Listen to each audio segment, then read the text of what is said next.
Bonjour à tous. Napoléon n'a jamais cessé d'occuper notre imaginaire collectif. 2 siècles après sa mort, il continue d'alimenter débats, passions et controverses. Chef de guerre, législateur, réformateur, conquérant ou visionnaire, les qualificatifs ne manquent pas. Mais au-delà du mythe, que reste-t-il aujourd'hui de Napoléon? C'est la question que pose Thierry Lenz dans son dernier ouvrage « Napoléon et le monde, 1769-2025 », paru aux éditions Belin. Un livre ambitieux qui embrasse plus de 2 siècles d'histoire pour retracer non seulement la trajectoire de l'empereur à travers son époque, mais aussi celle de son influence sur le monde contemporain. De l'Europe du début du XIXe siècle aux sociétés globalisées d'aujourd'hui, Thierry Lenz interroge la manière dont Napoléon a façonné notre modernité politique, administrative et culturelle. Comment ce Corse, devenu empereur, a-t-il pensé le monde et comment, après sa mort, son image a-t-elle continué à le posséder selon la formule de Chateaubriand? C'est ce parcours unique au monde, de l'histoire à la mémoire, du réel à la légende, que nous allons explorer aujourd'hui avec lui dans Passé Présent. Thierry Lenz, bonjour. Bonjour. Merci, je suis ravi de vous recevoir enfin. Vous êtes l'un de nos plus fins connaisseurs de l'histoire napoléonienne, directeur général de la Fondation Napoléon, professeur associé à l'ICES, Institut catholique de Vendée. Vous êtes l'auteur d'une 40aine d'ouvrages sur Napoléon Bonaparte, le consulat et l'Empire. Alors, je ne vais pas tous les citer, je vais en citer quelques-uns. Une nouvelle histoire du Premier Empire en 4 tomes, édité chez Fayard entre 2002 et 2010, le Congrès de Vienne, une refondation de l'Europe, chez Perrin en 2013, je crois qu'il a été réédité également dans la collection Tempus, la collection de poche de Perrin. Napoléon, le dictionnaire historique, toujours chez Perrin, paru en 2020, et l'année suivante, en 2021, c'était celle du bicentenaire, nous en reparlerons, un pour Napoléon, édité toujours donc chez Perrin, je l'ai dit. Enfin, Napoléon et le monde, 1769-2025, chez Belin, dans la collection Repères, dirigée par Joël Cornette. Alors, avant toute chose, une question sur le titre, qui est un titre ambitieux, Napoléon et le monde, et surtout, que signifie cette extension jusqu'à notre époque ? Alors en fait c'est une idée que j'ai partagée avec mon éditeur Arthur Chevalier au cours de discussions. On voulait cette collection Repères, qui est une collection un peu prestigieuse, chercher des titres d'histoire contemporaine. Ils avaient pensé à Napoléon, et lorsque nous en avons discuté, nous nous sommes dit peut-être pas encore une biographie de Napoléon, une histoire de Napoléon, mais pourquoi pas alors je vais utiliser un mot avec un titre que nous avons formellement refusé, mais c'était un peu une histoire mondiale de Napoléon. Oui, on n'a pas voulu utiliser ce titre parce qu'aujourd'hui, vous le savez, beaucoup de ces histoires sont mondiales. Il faut être mondial, sinon, alors voilà. Donc nous, on a choisi Napoléon et le monde, à la fois ce que Napoléon savait du monde, ce qu'il a voulu en faire, et surtout ce que le monde en a fait ensuite, c'est ce qui nous amène jusqu'à nos jours. Mais alors, est-ce que vous considérez ce livre comme une forme d'aboutissement de travaux ou c'est une étape Oui, alors j'espère que non, j'aimerais en faire encore d'autres, mais c'est vrai que c'est un livre où j'ai mis, enfin, la question, combien de temps vous avez mis à l'écrire, j'ai répondu 40 ans la dernière fois. Oui. C'est un petit peu ça, c'est-à-dire que j'ai essayé au moins dans les 2 premières parties, de dire ce que je savais sur le sujet, voilà. Et puis dans la 3e partie, qui est beaucoup plus original par rapport à mes travaux précédents, c'est ce que le monde a fait de Napoléon, parce qu'on s'aperçoit que c'est un sujet qui, au fond, a été assez peu étudié. Donc ça veut dire qu'on doit penser Napoléon à l'échelle du monde, et non pas, il faut dépasser le cadre européen. Alors, son action reste européenne, on va dire eurasiatique, puisqu'il va quand même jusqu'à Moscou à un moment donné, il va un petit peu en Égypte, mais c'est le retentissement de son action qui est mondiale, parce que à l'époque où il règne, où il gouverne, l'Europe domine le monde. Elle domine le monde à tout point de vue. Et qu'évidemment, chaque décision prise en Europe a un impact sur le monde. On le voit aujourd'hui avec d'autres superpuissances. La Chine s'enrhume, nous toussons. Alors, votre livre est articulé en 2 parties, vous l'avez dit, et vous vous appuyez sur la citation connue de Chateaubriand. Vivant, il a manqué le monde, on expliquera, et mort, il le possède. Et alors, vous nous montrez déjà au début un Napoléon passionné par la géographie, voire un Napoléon voyageur. Oui. Est-ce que c'est surprenant pour l'époque? Alors c'est surprenant pour l'époque d'avoir pu voyager, parce qu'on voyageait assez peu, c'était à la fois coûteux et très long, hein, on se déplaçait à cheval ou en voiture attelée.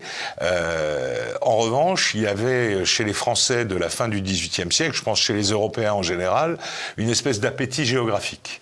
Alors qui était un appétit pour une géographie qui était un petit peu, on va dire une science exacte pour trouver son chemin. Longitude, latitude, c'est la grande époque où on se met à calculer tout ça. Mais en même temps, chez Napoléon, qui a lu des auteurs très classiques comme Jean Bodin ou Montesquieu, chez Napoléon, il y a une idée un peu de géographie humaine qui commence à poindre, presque de géopolitique, qui est assez intéressante pour un personnage qui a eu l'occasion d'influencer le monde par son idée de la géographie. Alors, il n'est pas le seul. Évidemment, mais quand on regarde son parcours, on s'aperçoit que dans les écoles militaires, à Brienne ou à Paris, on lui a fait étudier la géographie, que ses lectures personnelles, dont il nous reste beaucoup de notes, sont des lectures à cheval entre l'histoire et la géographie. Donc il avait déjà une connaissance livresque du monde qui était, on va dire, au-dessus de la moyenne de son époque. Et est-ce que, on en parlera, mais est-ce qu'il a tenu compte finalement de ses connaissances géopolitiques par la suite? Alors, il en a tenu compte, contrairement à ce qu'on pourrait croire au premier abord. Hein, on a l'impression que tout ça est erratique, le conquérant qui veut aller toujours plus loin. Non, je pense qu'il a vraiment bien réfléchi à l'idée géopolitique. C'est vrai aussi que dans sa carrière, les années postérieures à 1807, qui est vraiment l'apogée de l'Empire, parce que là, il a tout gagné, il a donc tous les choix à faire, et il va faire plusieurs mauvais choix, mais jusque-là, il a presque donné des leçons de géopolitique à ses collègues souverains, si l'on peut dire. La fameuse lettre au roi de Prusse, la politique des États tient dans leur géographie, c'est une phrase qu'on cite sans arrêt, une réelle phrase écrite par Napoléon au roi de Prusse. Et concernant ses voyages, il a la campagne Italie, l'Égypte, est-ce que l'Égypte l'a marqué profondément? Alors l'Égypte l'a marqué dans la mesure où c'est connaissance avec l'Orient, mais là aussi, même s'il a fait du tourisme, il a visité les pyramides, il est allé voir le Sphinx, il est allé voir l'ex-canal de Suez creusé par les pharaons, parce qu'il avait lui-même l'intention d'en creuser un, mais bon, c'est de la guerre quand même, c'est de la guerre et de la politique. Simplement, il a montré une connaissance du pays dès ses premières décisions. Il avait beaucoup lu avant d'aller en Égypte. Il a lu sur le bateau. Il avait apporté à peu près 400 ouvrages qui concernaient l'Égypte. Et donc, ses décisions étaient quand même adaptées, on va dire, à la sociologie du pays, et notamment vis-à-vis de la religion musulmane. Il a été, on va dire, très prudent. Sans pour autant embrasser cette religion, comme on peut le dire sur certains sites salafistes aujourd'hui. Mais il a tenu compte de cette géographie humaine, on va dire. Alors, vous dressez dans le livre en introduction, vous dressez un tableau très précis de l'état du monde en ce début de 19e siècle. Même vous commencez moitié 18e. Et vous allez loin, vous allez en Amérique, bien sûr, mais aussi en Chine et en Afrique. Ouais. Alors, est-ce que le futur empereur, lui, avait aussi une connaissance ou une conscience de ces équilibres mondiaux? Il s'est intéressé à toutes les parties du monde. Alors évidemment, il y en a qui étaient en relation directe avec l'Europe et son empire à lui plus tard.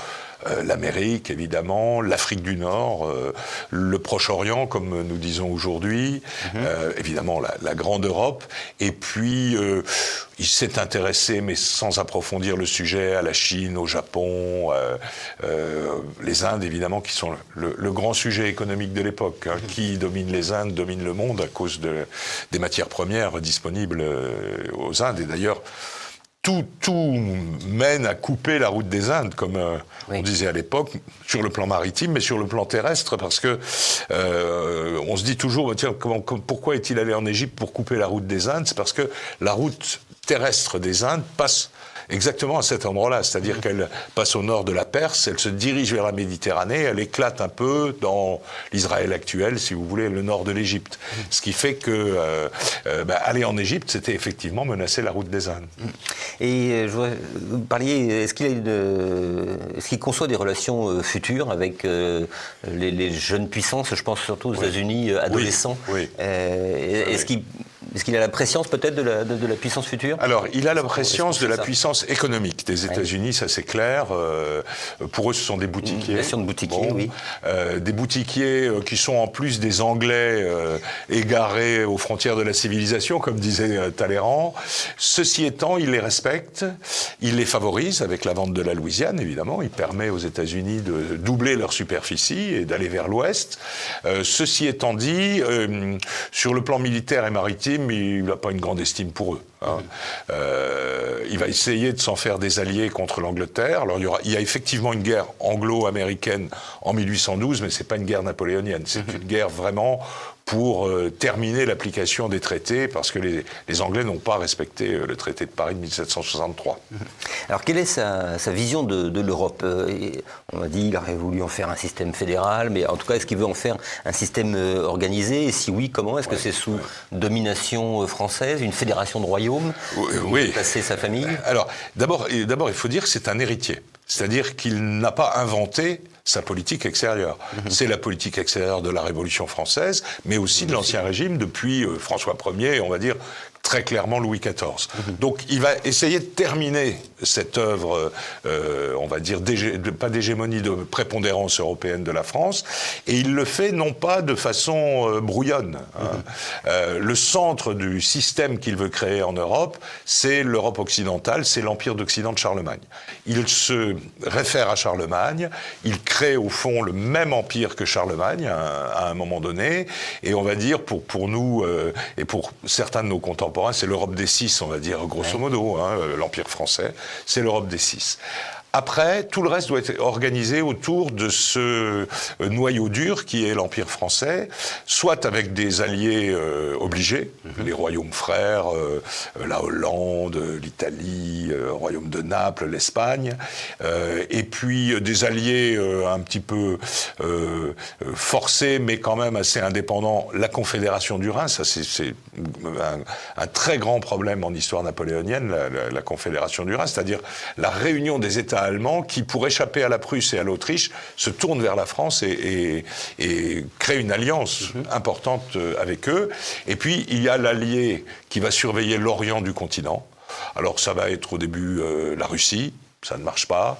Il va se tourner vers l'Autriche parce que, pour lui, il faut monter la garde aux portes de l'Europe occidentale qui est, pour lui, le nœud du problème, le centre du monde, on va dire. Alors, on entend souvent Napoléon, c'est la guerre. En 1807, il est tout puissant. Comment expliquez-vous qu'il ne puisse pas maintenir justement une paix durable? Mais c'est un peu, voilà, il tombe un peu dans le problème de tous ces hommes à qui tout a réussi. L'étape suivante, elle est toujours très difficile à définir. C'est-à-dire, est-ce que l'étape suivante, c'est je me contente de ce que j'ai et je l'organise, ou est-ce que c'est tiens, j'ai une bonne chance de pouvoir encore aller plus loin et j'y vais. Alors Napoléon a choisi cette voie, c'est un peu l'hubris comme on dit, puis au fond qui a touché tous les conquérants. Les conquérants devraient lire des livres d'histoire parce qu'à un moment donné, ils se rendraient compte que tout n'est pas possible. Et lui, il fait des choix qui sont presque des choix inutiles. L'affaire d'Espagne, c'est parfaitement inutile d'aller placer un Bonaparte sur le trône espagnol. L'Espagne est un satellite de la France qui n'a, mais alors vraiment, aucune marge de manœuvre par rapport à la France. Donc c'est pas la peine d'avoir un roi d'Espagne qui soit Bonaparte. Mais là, il se voit un peu Louis XIV, ma dynastie va régner un peu partout, etc. L'histoire de la Russie est aussi invraisemblable. Alors les torts sont partagés, c'est quand même les Russes qui déclenchent la guerre, mais lui il a mis en place un tel outil militaire que il va vouloir aller jusqu'au bout et il n'y arrivera pas. Parce que finalement, vous dites les Russes déclenchent la guerre, les Anglais également, c'est pas lui qui à chaque fois... il faut pas lui qui commence, comme on dit dans les cours.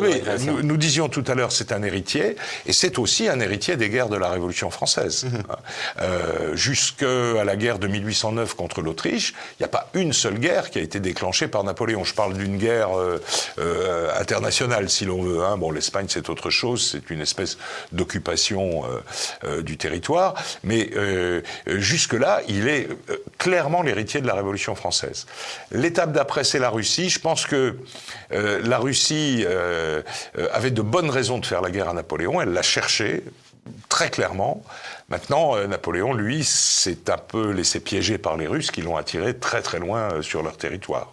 Et c'est là qu'on voit peut-être sa faiblesse de l'étude de la géographie, parce que, évidemment, les distances n'étaient vraiment pas les mêmes, les reliefs n'étaient pas les mêmes, la plaine russe, c'est quelque chose de déprimant, les ressources naturelles n'étaient pas les mêmes, et l'hiver, évidemment, là, on peut dire qu'il ne l'avait pas prévu. On a parlé de l'Espagne, mais on y reviendra peut-être après dans justement les conséquences, parce que ça a des conséquences très loin, jusqu'en Amérique latine. Je voudrais arriver à la chute. Alors, est-ce que la chute de Napoléon, on dit qu'il a laissé la France plus petite qu'il ne l'a trouvée, est-ce que, mais en termes de puissance, vous dites que sa chute marque également la chute de la France en tant que véritable puissance? Oui, on peut le dire. Alors évidemment, il y a la suite de l'histoire montre une France qui est puissante, qui sait gagner la Première Guerre mondiale, etc., mais elle ne peut plus être seule. Et là, comment dire, c'est la fin du rêve français de prépondérance européenne et mondiale. La France, en 1789 et mettons en 1810, est la superpuissance mondiale. Elle peut agir seule. Après la chute de Napoléon, il faut toujours l'autorisation de l'Angleterre dans un premier temps, et celle des États-Unis dans un deuxième temps. C'est-à-dire qu'elle garde une forme de puissance, mais ça n'est plus une puissance qui lui permet d'être totalement indépendante. Alors, je voudrais qu'on s'arrête un instant sur le congrès de Vienne, auquel vous avez consacré d'ailleurs un ouvrage. Est-ce que le congrès de Vienne, est-ce un retour à l'ordre ancien ?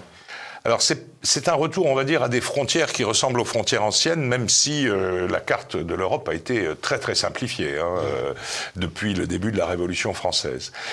C'est une organisation du continent qui est conforme à ce que souhaitaient les Anglais, c'est-à-dire l'équilibre européen, comme ils appellent ça, c'est-à-dire des puissances moyennes qui vont se neutraliser.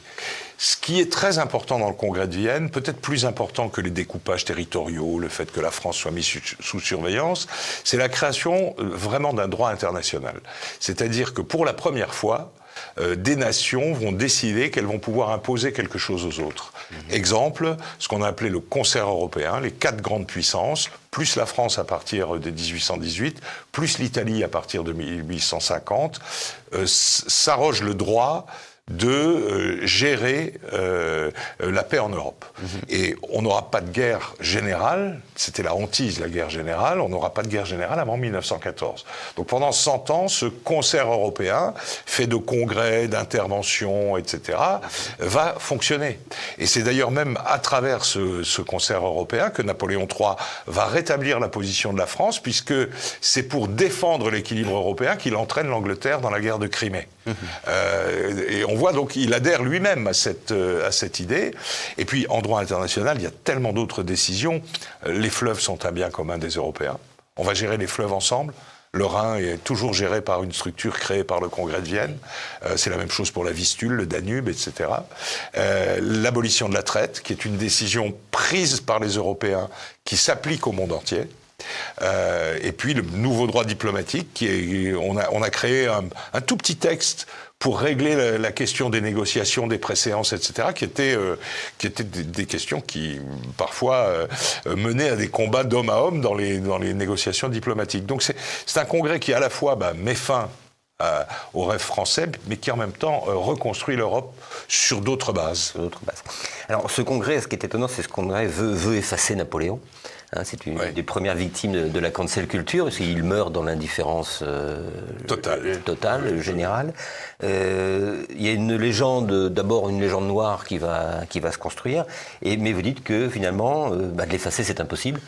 Oui. Et que le 19e siècle est le siècle de Napoléon. Donc là, on arrive dans la deuxième partie de la formule de Chateaubriand. Mort, il possède le monde. Alors, cette légende, elle se construit... Il y a la légende noire, elle est écrite par qui? Par les Anglais, d'abord? Elle est écrite, oui, ce sont les Anglais qui créent la légende noire. Elle est reprise par les adversaires de Napoléon. Les Prussiens sont très forts pour ça. Ils ont d'ailleurs la caricature emblématique, celle où le visage de Napoléon est composé de corps humains, de cadavres, etc., et prussienne. C'est vendu à des centaines de milliers d'exemplaires dans l'Europe entière. Effectivement, Napoléon qui est à Sainte-Hélène, on n'a pas de nouvelles. Parce que, bien, blocus sur l'information.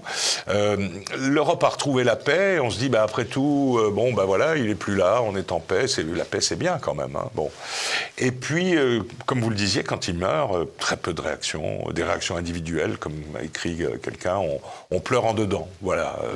Et il n'y a pas de réaction. Et puis, il va se passer quelque chose après, dont on connaît toutes les étapes historiques, c'est-à-dire on sait quel est le livre de mémoire qui a été le plus important, quels sont les romans qui ont été les plus importants, etc. Le problème, c'est qu'on n'arrive pas à trouver l'alchimie, qui fait que tout à coup, on ne s'est mis à parler que de Napoléon.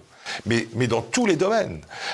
Les romanciers, évidemment, placent leurs romans à l'époque napoléonienne. Alors, les historiens commencent à faire... Là, on est dans les années 1830, un peu. 1823-24, oui. Le début, avec la publication du fameux mémorial de Sainte-Hélène, qui ne s'est pas beaucoup vendu. Hein. Il y a peut-être eu 30-40 000 exemplaires vendus, mais qui a marqué le portrait qu'on allait faire de Napoléon pour la postérité. C'est-à-dire, on le présente comme un libéral et comme un adepte de la théorie des nationalités, ce qu'il n'a pas été pendant son règne. Hein. C'est l'homme de l'égalité, Napoléon, c'est pas l'homme de la liberté. Il avait d'ailleurs bien compris le peuple français, parce qu'on voit bien aujourd'hui que les Français sont prêts à sacrifier leur liberté au nom de l'égalité, hein, et c'était déjà le cas à l'époque. Quant aux nationalités, il n'a pas prouvé qu'il en était un grand partisan. Alors, il a expliqué dans le mémorial de Sainte-Hélène que si on lui en avait laissé le temps, il l'aurait fait. Mais c'est assez classique dans les mémoires d'hommes politiques. Et donc, ce mémorial va déclencher quelque chose qui va être qu'on aura... D'abord, on va pouvoir reparler de Napoléon. Ensuite, les libéraux se disent... On a besoin d'un drapeau face à la Restauration, face au conservatisme, etc. Ils vont se saisir de Napoléon, les bonapartistes vont se laisser faire. Et tout ça va engendrer, sur le plan politique, une espèce de boule de neige qui va arriver en France jusqu'à la Restauration de Napoléon III. Mais il n'y a pas que ça. Il y a la littérature, alors bien sûr Stendhal, Balzac, Victor Hugo, etc. Mais... les deux premiers, Balzac, Stendhal, n'étaient pas très lus de leur vivant. Et c'est nous qui en avons fait les grands auteurs de la littérature française. C'est une littérature populaire, des chansons. Il y a à Paris 800 chanteurs de rue professionnels en 1830. Ils chantent dans les rues et ils font chanter des chansons sur Napoléon. Ça participe. Des bricoleurs du dimanche qui font une canne, une écuelle, des planches. Pourquoi ils mettent Napoléon dessus ? On n'en sait rien. Mais il n'empêche que, voilà, c'est cette déferlante napoléonienne qui va durer, on peut presque le dire, jusqu'à la fin du 19e siècle. C'est vraiment, enfin vous l'avez dit, enfin je l'ai dit aussi d'ailleurs, c'est vraiment le siècle de Napoléon, le 19e. Est-ce qu'aussi on assiste à la naissance d'un Napoléon mythologique, voire mythique ? Oui, le Napoléon de la légende n'est pas le Napoléon réel, évidemment. Alors, les historiens restent bien dans leur couloir au XIXe siècle. Il y a vraiment des études essentielles, que ce soit Thiers. Thiers, on a oublié que Thiers a écrit une histoire du consulat et de l'Empire qu'on peut tranquillement relire aujourd'hui, qui s'est vendu à des centaines de milliers d'exemplaires, elle, pour le coup. Mais l'autre Napoléon, alors le français libéral, ami des nationalités, mais l'étranger aussi, chaque pays va petit à petit, par une dérive, se créer son Napoléon. Il exerce une fascination sur tous les continents. Oui. Alors cette fascination est aussi véhiculée, son souvenir, par les anciens. Oui. Qu'on va retrouver un peu partout dans le monde. Oui, c'est-à-dire qu'à la fin des guerres napoléoniennes, on se retrouve avec à peu près 2 millions d'hommes qui ont été mobilisés. Bon, beaucoup vont rentrer chez eux, mais c'est toujours le problème dans les grandes guerres. Il y a des soldats qui ont fait la guerre toute leur vie, on n'arrive pas à les faire rentrer dans le rang. On en a plein d'exemples en histoire contemporaine. Mais pour les soldats de Napoléon, c'est la même chose. Donc ils vont s'exiler. Et ils vont aller faire la guerre un petit peu partout dans le monde. Alors quand c'est de simples soldats, on les remarque moins, mais il y a beaucoup de généraux qui vont faire ça, des officiers, même des officiers style lieutenant, capitaine, etc., qui vont aller encadrer des mouvements indépendantistes en Amérique du Sud, formation de l'armée égyptienne sous Mehmet Ali, il y en a qui vont combattre avec le Shah de Perse, d'autres avec un sous-roi d'Afghanistan, etc. Et bien sûr, on les remarque, c'est les soldats du grand Napoléon. Je raconte toujours cette anecdote parce qu'elle est assez significative. En 2021, pour le bicentenaire de la mort de Napoléon, le premier événement commémoratif a eu lieu à Santiago du Chili. En janvier 2021. Parce que dans l'armée de San Martín, le libérateur du Chili, il y avait des généraux français, dont son chef d'état-major, le général Kramer. Et il y a une espèce de glissement qui fait dire les soldats de Napoléon ont aidé à la libération, les soldats de Napoléon ont libéré, et c'est Napoléon qui a libéré. Alors c'est une espèce de dérive très sympathique pour nous, hein, évidemment, et les gens sont vraiment persuadés que Napoléon a aidé, il était mort hein, depuis, au moment de l'indépendance du Chili, mais ils en sont convaincus. Et vous allez dans tous les pays d'Amérique du Sud, c'est le cas, vous avez des Napoléons indonésiens, par exemple. Alors l'Indonésie a été française au moment de l'annexion de la Hollande, et Napoléon a envoyé des administrateurs là-bas. Donc ils ont construit quelques routes, ils ont eu le temps de faire quelques palais, et tout à coup vous avez le Napoléon indonésien qui apparaît, celui qui a modernisé le pays. Alors qu'entre nous, il a fait 3 bâtiments et 5 kilomètres de route, mais il n'empêche que. Hein, et c'est partout la même chose. Et même les ennemis de Napoléon, la Russie, sur la place Rouge, le musée 1812, certes, est consacré à la victoire des Russes de 1812, mais on ne parle que de Napoléon dans ce musée. Il y a un petit portrait d'Alexandre Ier quand même, il ne faut pas exagérer, mais puisque ce sont tous les objets récupérés sur la Grande Armée. Les Allemands, c'est un petit peu pareil. Alors les Allemands, il y a les Allemands de l'Ouest qui ont été dans l'Empire français sont généralement assez favorable, évidemment. Les Prussiens ont longtemps hésité et maintenant ils se disent, après tout, c'est un peu le début du nationalisme allemand. Mais enfin, je pourrais multiplier les exemples. Partout, on a son Napoléon. Il y a même les avatars ridicules de Bokassa Ier. Oui. Qui... une photo dans le livre. Voilà, je l'ai mis en photo parce que je trouve cette photo extraordinaire. Jean Bédel Bokassa, président de la République de Centrafrique, décide de se faire proclamer empereur. Le pire de l'histoire, c'est qu'il trouve en la France un soutien pour cela. Hein. C'était Valéry Giscard d'Estaing qui lui paye son couronnement. Et il imite le couronnement de Napoléon à Notre-Dame dans un gymnase de Bangui. Alors c'est un 4 décembre au lieu d'un 2 décembre, mais enfin peu importe. Et vraiment, enfin, nos téléspectateurs peuvent aller voir les films, etc. La photo est là. Il a imité. Bon, finalement, c'est les Français qui le feront chuter 2 ans plus tard. Mais vous voyez, il y a comment dire, déjà ce mythe napoléonien très différencié dans le monde, mais qui existe. Et puis il y a la réalité, c'est les institutions napoléoniennes qui ont été imitées partout. Oui, c'est ça. Il a trouvé une formule qui aidait. En fait, c'est très simple. La formule napoléonienne, centralisation, code civil, etc., elle permet de lutter contre la féodalité. C'est-à-dire que les souverains, ils aiment ça. Parce qu'évidemment, il n'y aura plus de féodaux, il n'y aura plus de gens qui vont collecter les impôts à leur place, etc. Et toute l'Europe adopte cette... Alors, ils ne le disent pas, ils inventent des mots, etc. Mais c'est... Et l'Amérique du Sud va se dire, comment est-ce qu'on va s'organiser maintenant qu'on est indépendant ? On va copier Napoléon. Et tout le monde se met à copier Napoléon, jusqu'à un empereur japonais, Meiji, qui, à la fin du 19e siècle, décide qu'on va appliquer le code civil au Japon. Ce qui est impossible, compte tenu de la société japonaise et de ses mœurs. Là, ça n'a pas fonctionné. Mais ça dure 5 ans. Il fait venir des juristes de France, il les installe somptueusement, et il fait rédiger un code civil japonais. La Chine, Chiang Kai-shek se prend pour Napoléon, donc Mao n'aime pas Napoléon. Et puis, la chute de Mao, vous savez, c'est un peu comme ce que disait Xi Jinping. On va faire du Mao et du Confucius. Il va faire du Napoléon et du Washington et du Mao. Alors justement, cet héritage administratif, juridique considérable, pour vous, qu'est-ce qui vous paraît l'élément le plus vivant aujourd'hui ? Alors, ça va dépendre du pays dans lequel, par exemple en France, évidemment, c'est ce que Napoléon avait appelé les masses de granit, jetées sur le sol de France. Elles existent toujours, elles ont toujours le même nom. elles n'ont évidemment plus le même courant, le même fluide qui les anime. Hein. Il suffit d'ouvrir un journal n'importe quel jour de la semaine, et on s'en aperçoit. Il n'empêche que ce sont des fondations solides pour une reconstruction. Elles ont prouvé leur solidité, tous les changements constitutionnels, 3 invasions, l'occupation, etc. C'est l'administration, c'est l'État napoléonien qui a fait fonctionner le tout. Et chaque fois qu'on touche à une petite brique de l'État napoléonien, on prend le risque d'être allé trop loin dans la déconstruction.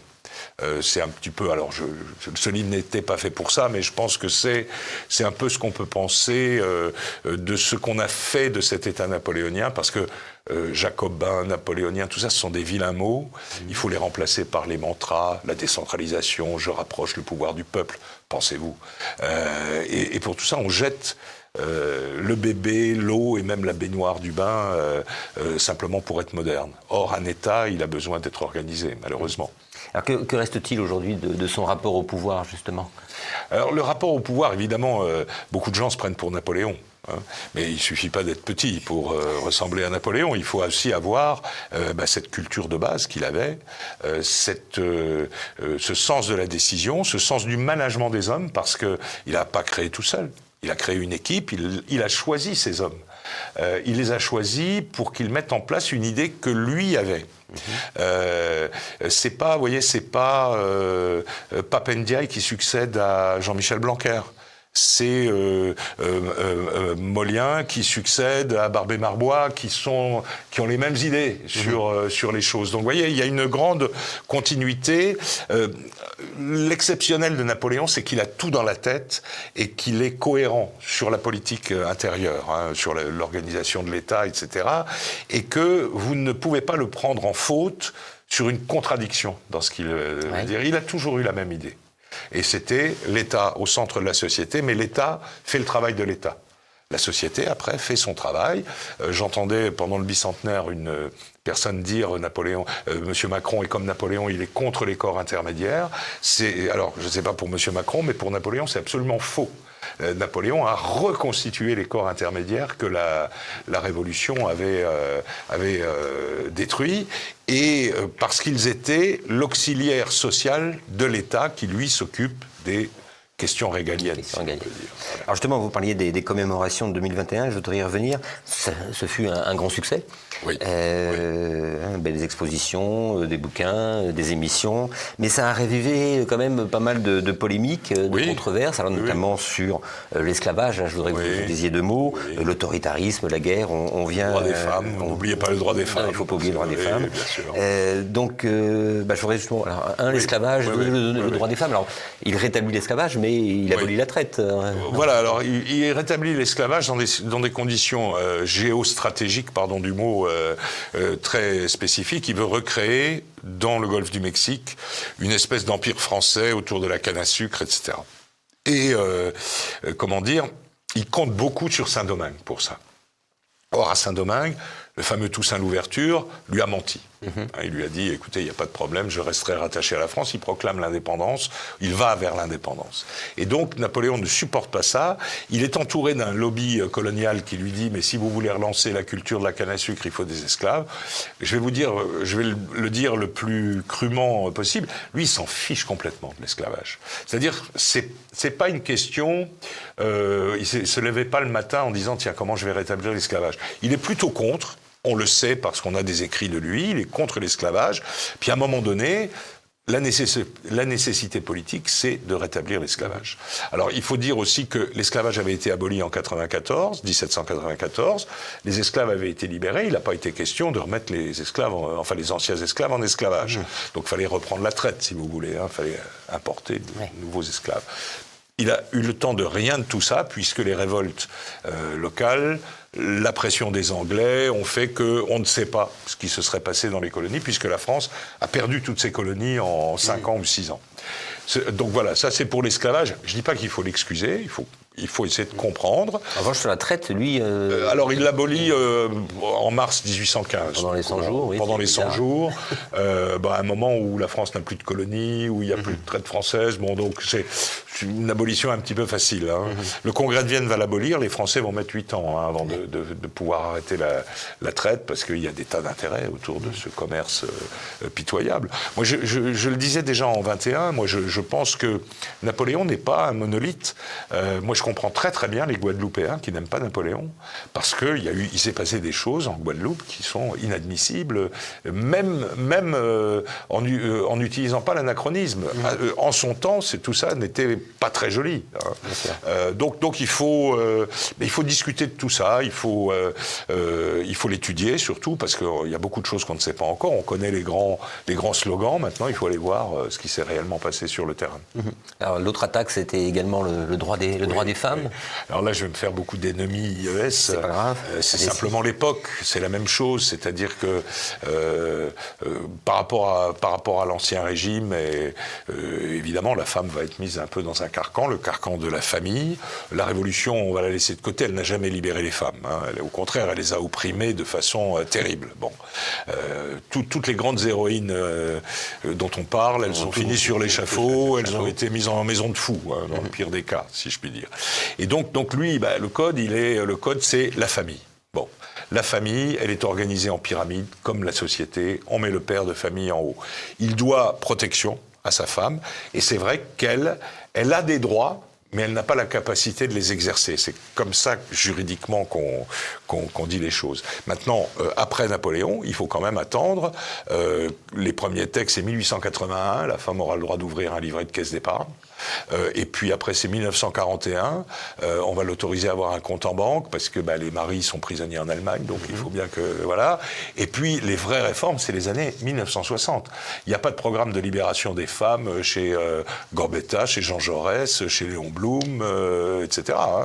C'est le général de Gaulle qui met en route l'émancipation des femmes. Donc finalement, tout ça n'était que des faux procès. C'était une manière de diviser, une manière de déconstruire encore une fois ce qui pouvait être glorieux chez nous. Bien sûr, moi j'ai tendance à considérer qu'en histoire, il n'y a pas de procès, on discute, on analyse, on peut se disputer éventuellement, mais on se dispute sur l'histoire, pas sur la situation actuelle, évidemment. Mais vous l'avez dit, le bicentenaire de 21, il a été un grand succès, parce que, je l'explique dans le livre, il est venu par le bas.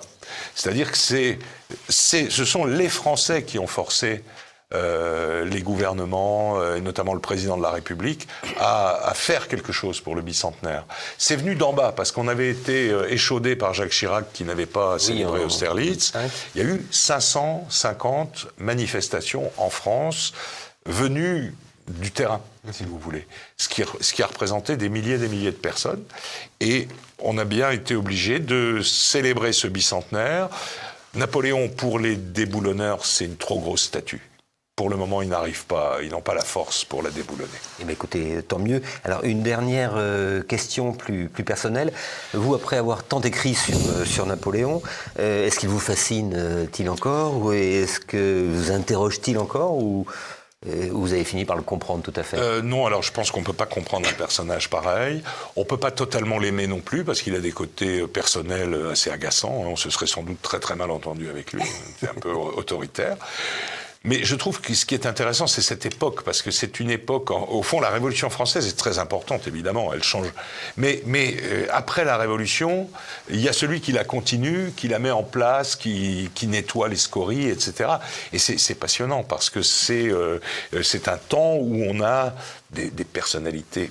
L'Europe a eu une chance extraordinaire d'avoir en même temps Napoléon, Metternich, Castlereagh, Picette. Ce sont des personnages considérables de l'histoire européenne.